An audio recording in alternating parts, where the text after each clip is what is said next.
శుభములు కలుగు నీకు.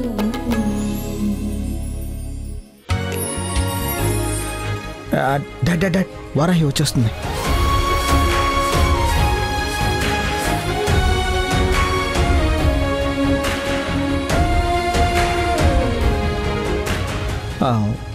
వారాహి గారు,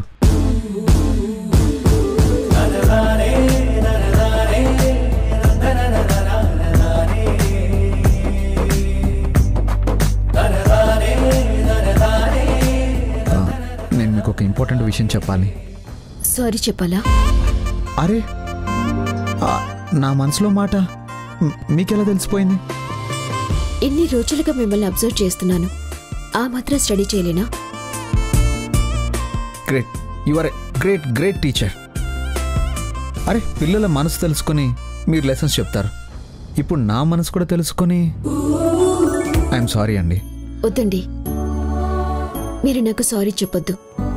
ఇన్ని రోజులు మీరు చేసింది తప్పు అనే ఫీలింగ్తో ఉండిపోయాను.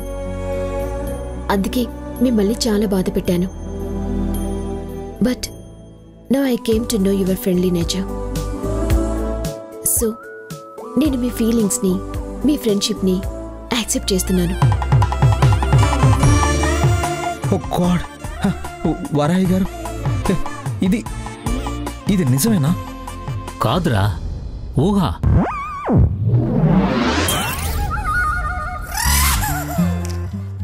ఇది ఓన్లీ నీ ఇల్యూజన్ రా. శ్రీ, నువ్వు బయటికి రా, నీ ఊహలోంచి బయటికి రా. ఏంటి ఇదంతా ఊహనా? డాడ్, నిజంగానే ఇదంతా ఊహ? నీ పిచ్చి ఊహలోంచి బయటికి రారా. అలా గట్టిగా మాట్లాడుకో. మన స్టాఫ్తో పాటు పిల్లలు కూడా నీకేదో అయ్యిందనుకుంటారు. Okay dad, okay. నీకు వారాహితో ఎలా మాట్లాడాలో నేను ఇన్స్ట్రక్షన్స్ ఇస్తూ ఉంటాను. నువ్వు దాని ప్రకారం మాట్లాడి సారీ చెప్పేసేయ్. Okay dad, thank you. Dad, నువ్వు ఇలా ముందే కోఆపరేట్ చేస్తుంటే ఎప్పుడో వారాహితో నా ఫ్రెండ్షిప్ సెట్ అయిపోయేది. Okay okay.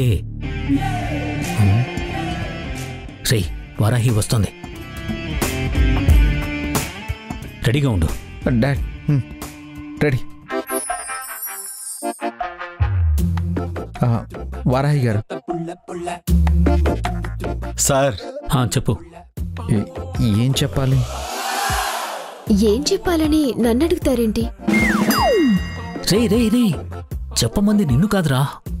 అదేంటి చెప్పాల్సింది నేను కాదా? సార్, మీరే చెప్పాలి. మీరు చెప్పింది మేం చేయాలి. కానీ ఏం చెప్పాలని మీరు అనుకుంటున్నారో నేనెలా చెప్పాలి? నన్ను చెప్పమని మళ్ళీ కాదంటారేంటి సార్? కాసేపు నోరు మూసుకొని ఉండరా. ఏంటి నోరు మూసుకోవాలా?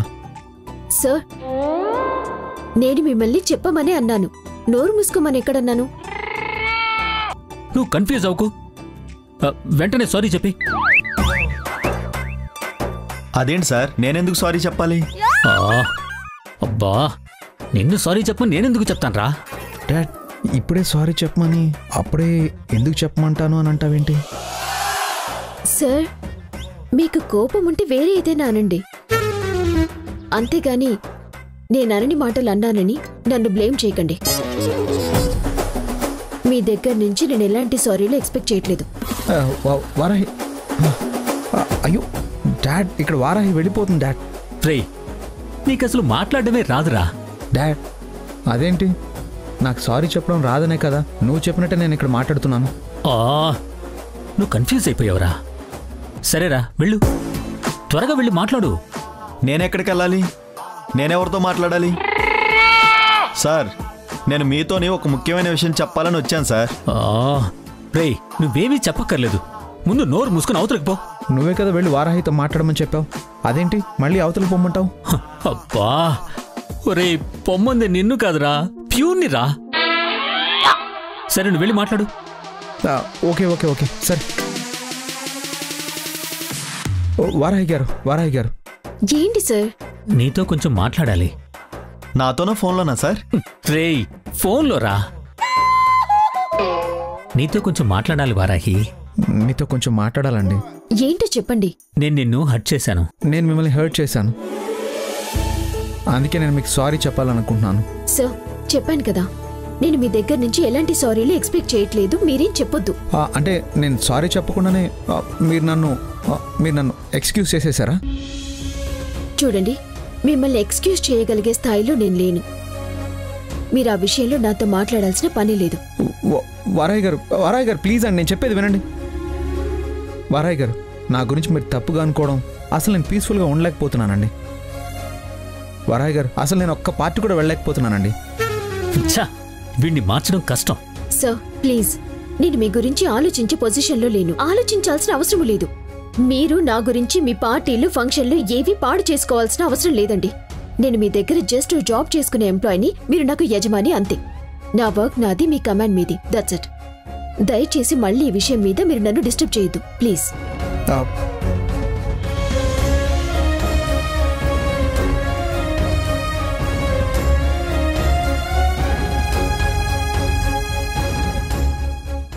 రే నీకసలు సారీ చెప్పడం కూడా రాకపోతే ఎలారా? మరేం చేయండి డాడ్, ఇప్పటి వరకు ఎప్పుడు ఎవరికి సారీ చెప్పడమే తెలీదు. ఇప్పుడు కూడా నువ్వు చెప్పమన్నావనే ట్రై చేశాను, అదేమో ఇలా అయింది. ఆడదానికి సారీ చెప్పలేని మగాడికి ఇప్పుడు ప్రాక్టీస్ లేకపోతే అప్పుడు చాలా కష్టపడాల్సి వస్తుందిరా. డాడ్, ఇప్పుడు నాకు ఆడాళ్ళంతా ఫ్రెండ్స్లానే కనిపిస్తున్నారు. పెళ్ళంలా ఎవరన్నా కనబడితే అప్పుడు ప్రాక్టీస్ చేస్తానులే, అప్పుడు సారీ చెప్పడం. అయితే ఇక వారాహికి సారీ చెప్పవా? ఇప్పుడు తను వద్దంటుందిగా, ఇంకెలా చెప్పను? రేయ్,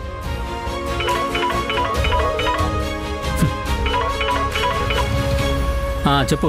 అయ్యగారు, చెర్రీబాబు సారీ చెప్పేశాడా? ఇంకా చెప్పలేదు, వాడికి చేత కాలేదు. నువ్వు వచ్చి చెప్పించు. అయ్యగారు, లేకపోతే ఏడుస్తూ కూర్చో. సరే అయ్యగారు, ఈ బాధతో నేను వంట చేయలేను గాని మీరు బయట తినేసిరండి.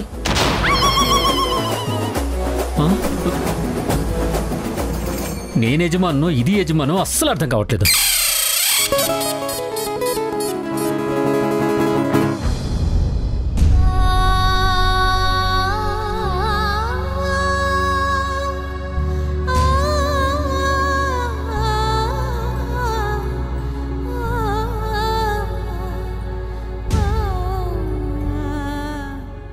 మేము ఈ మధ్య మా అబ్బాయి కోసం మంచి సంబంధం వెతుకుతున్నాం.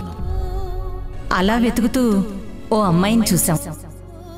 ఆ అమ్మాయి ఎవరో కాదండి, మీ సునైనా. ఇప్పుడు మీ సునైనాకి మా వాడితో ఎంగేజ్మెంట్ చేసేయండి. తర్వాత మీ పెద్దమ్మాయిలిద్దరికీ పెళ్లి చేసి ఆ తర్వాతే మూడో అమ్మాయిని మా వాడికిచ్చి పెళ్లి చేయండి. అమ్మాయి జాతకం ప్రకారం జాతకంలో పెద్ద దోషం ఉంది. ఆ అమ్మాయికి పెళ్ళైతే ఆమె మొదటి భర్త చనిపోతాడు. సాగే కాలం ఆడే ఆటేలే తీరా తీరం సేరేలోగానే ఏ తీరవునో సేరువైనా సేదు దూరాలే తోడవుతూనే ఈడే వైనాలే నీదో కాదో తేలేలోగానే ఏదేట. ఏమైంది సునైనా? ఏంటే మొహం అలా వాడిపోయింది? ఏమైందే? ఏంటి ఊహు? ఏమైందో చెప్పవే. మహేశ్వరి గారు వాళ్ళు కనిపించారు.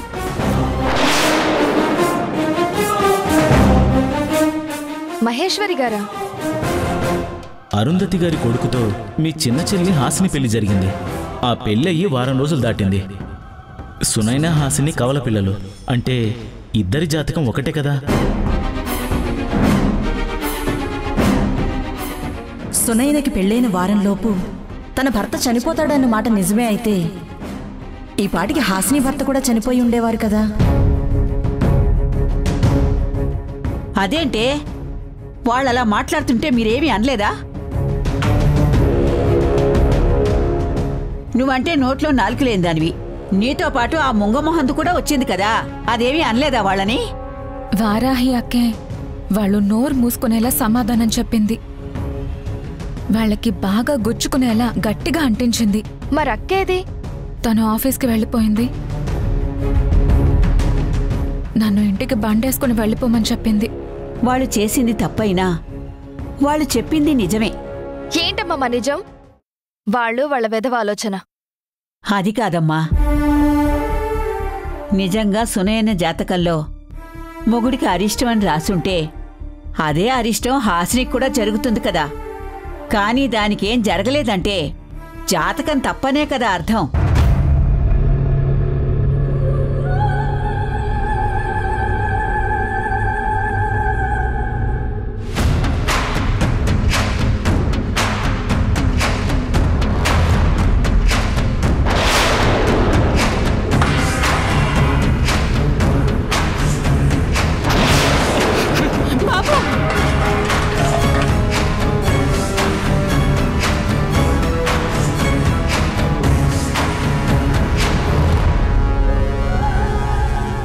కృష్ణమ్మ, మేము వెళ్ళొస్తాం. మనం వెంటనే. కృష్ణమ్మా, ఏంటమ్మా అంత నీరసంగా ఉన్నావు? ఏమైంది?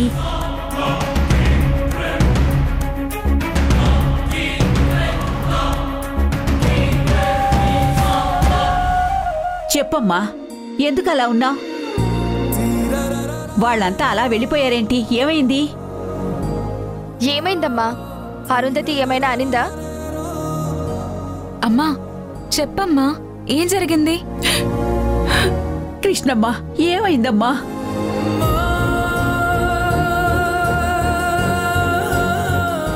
పిల్లకి సారె పెట్టాలని చాలా ఆశపడి వెళ్ళాను పిన్ని. కానీ ఆశ తీరాలంటే అదృష్టం ఉండాలి.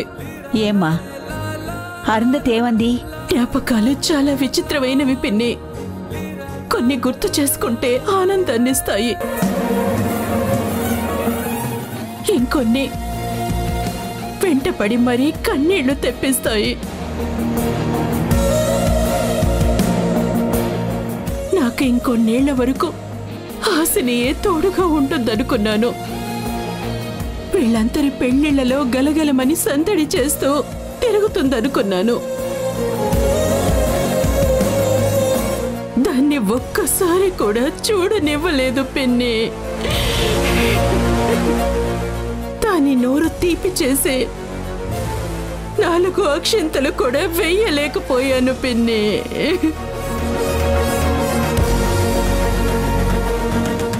నేను వచ్చిన విషయం కూడా పిల్లకి తెలియనివ్వలేదు.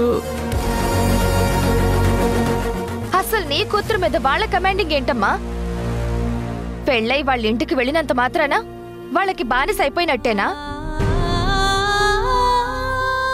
కన్న వాళ్ళని కనీసం చూడనివ్వరా? ఏం చేస్తావమ్మా? ఆడపిల్లల్ని కన్న వాళ్ళకి ఆనందమైనా దుఃఖమైనా ఆడపిల్లలకి దొరికిన అత్తారిల్లే నిర్ణయిస్తుందమ్మా.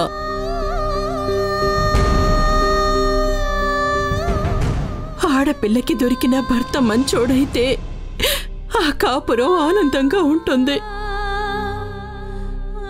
అత్తవాళ్ళు మంచోళ్ళైతే ఆడపిల్ల సంసారం ఆనందంగా ఉంటుంది. ఆ పిల్లని కన్నవాళ్ళు చాలా సంతోషంగా ఉంటారు. దేవుడా, కనీసం పిల్లకి మనసు తృప్తిగా నోరు తీపి చేసే అదృష్టం కూడా లేకుండా చేశావా?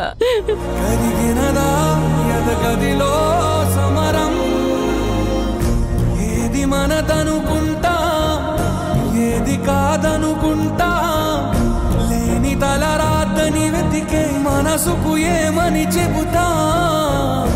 ఎంత కని దిగిపోతా, ఎంత కని దిగులవుతా, రాని మమకారాన్నడిగి ఎంతని పరుగులు పెడతా?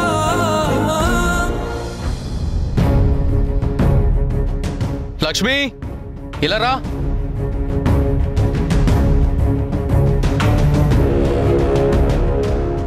ఈ లక్ష్మికి బద్ధకం ఎక్కువైపోతుంది. చిలకలన్నీ ఎత్తి బయటపడేమంటే దేవుడి ప్రసాదమని పళ్ళెంలో పెట్టింది.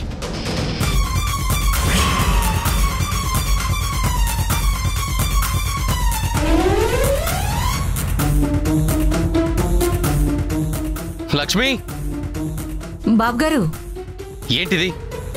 ఇది నా ఫ్రూట్స్ పల్లెంలోకి ఎలా వచ్చింది? ఏమో తెలీదు బాబు. దీన్ని తీసుకెళ్లి బయటపడిపో. అలాగే బాబుగారు. డస్ట్బిన్లో ఉండాల్సిందని తెచ్చి నాకు పెట్టింది. ఛ! హారతి పళ్ళెంలో ప్రసాదంగా ఉన్నదాన్ని ఈయన గారి ప్లేట్లో ఎవరు పెట్టారో ఏంటో.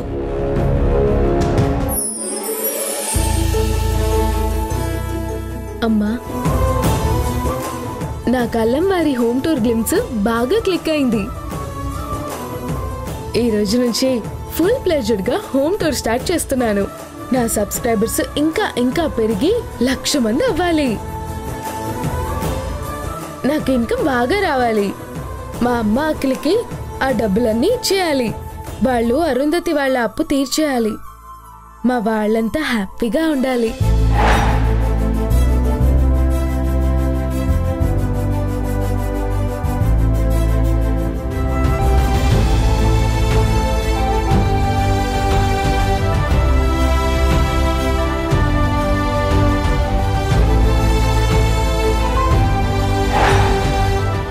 అరే, పంచదార చిలక. లక్ష్మి, ఎక్కడిది పంచదార చిలక? ఏమోనమ్మా, నేనొచ్చేసరికే హారతి పళ్ళెంలో ఉంది.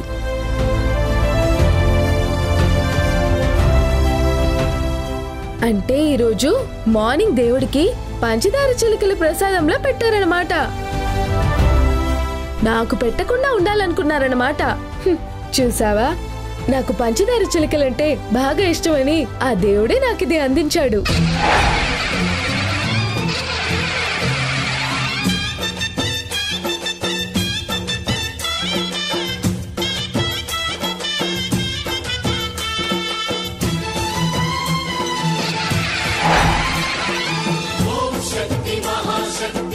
పిల్లకి నోరు కూడా తీపి చెయ్యనివ్వలేదు వాళ్ళు.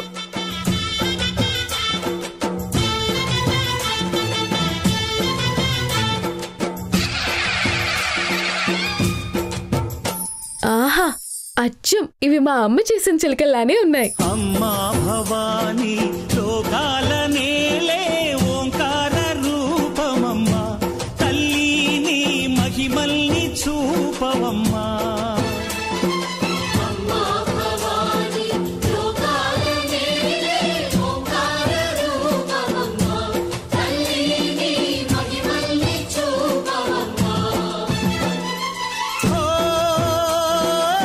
సృష్టికే దీపమా, శక్తికే మూలమా, సింహరథమే నీదమ్మా, అమ్మ దుర్గమ్మ. రండి బడే బాబీ, రండి రండి, కూర్చోండి బాబీ.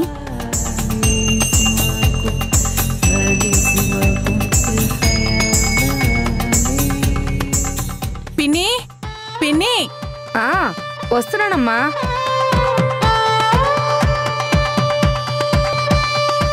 నమస్కారం అండి. నమస్కారం.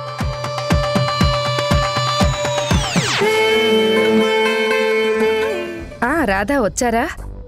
ఎలా ఉన్నారు అందరూ? అందరూ బాగున్నారు. పిన్ని, భాబీ వాళ్ళతో మాట్లాడుతుండు. ఒక్క నిమిషం నేను వెళ్ళి వీళ్ళ కోసం చాయ్ కచోరీ మీఠా తీసుకొస్తాను. ఇప్పుడు ఇవన్నీ చేయడం ఎందుకు అరుంధతి? ఇప్పుడేం చేయట్లేదు బాబీ. మీరొస్తున్నారని ఫోన్ చేయగానే వెంటనే నా చేతులతో నేనే అన్ని రెడీ చేశాను. అరుంధతి, అంత పెద్ద స్థాయిలో ఉన్న నువ్వు మా కోసం ఇంత కష్టపడి ఇవన్నీ చేశావా? పని వాళ్ళకి చెప్తే వాళ్ళే చేసేవాళ్ళు కదా. మీరు నాకంటే పెద్దవాళ్ళు. రాజస్థాన్ నుంచి వచ్చి ఇక్కడ సెటిల్ అయిపోయారు. ఎన్నో ఏళ్ల తర్వాత నన్ను చూడాలని వచ్చిన నా అతిథులు. మీకు నా చేతులతో నేను చేసి పెట్టడమే మర్యాద. పనివాళ్లతో చేయిస్తే అది నేను మిమ్మల్ని అవమానించడమే అవుతుంది కదా. ఒక్క నిమిషం ఉండండి, వస్తాను.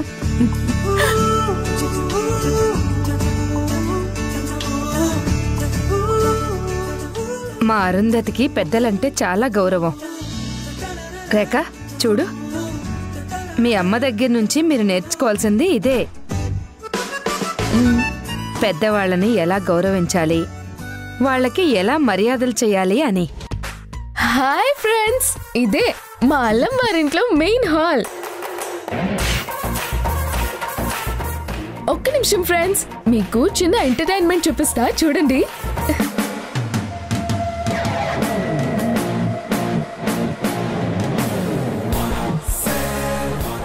అవును, పెద్దవాళ్ళని గౌరవించడం అంటే వయసులో పెద్దవాళ్ళైన వాళ్ళందరినీ అనా, లేకపోతే మన పరువు పోకుండా ఉండడం కోసం మన వాళ్ళైనా మాత్రమే గౌరవించాలని చెప్తున్నారా?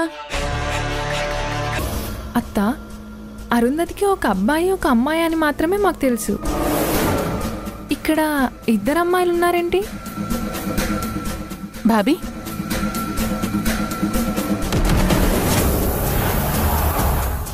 తీసుకోండి.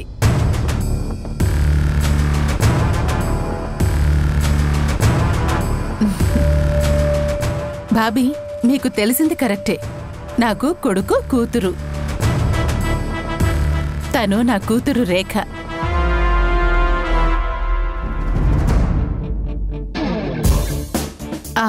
అదిగో వస్తున్నాడే, తనే నా కొడుకు విక్కీ.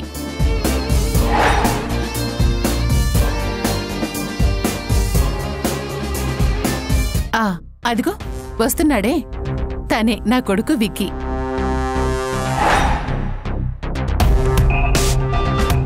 నా ప్రైడ్, నా తల ఎత్తుకునేలా చెయ్యగలిగే నా విక్కీ. మరి ఆ అమ్మాయి ఎవరు?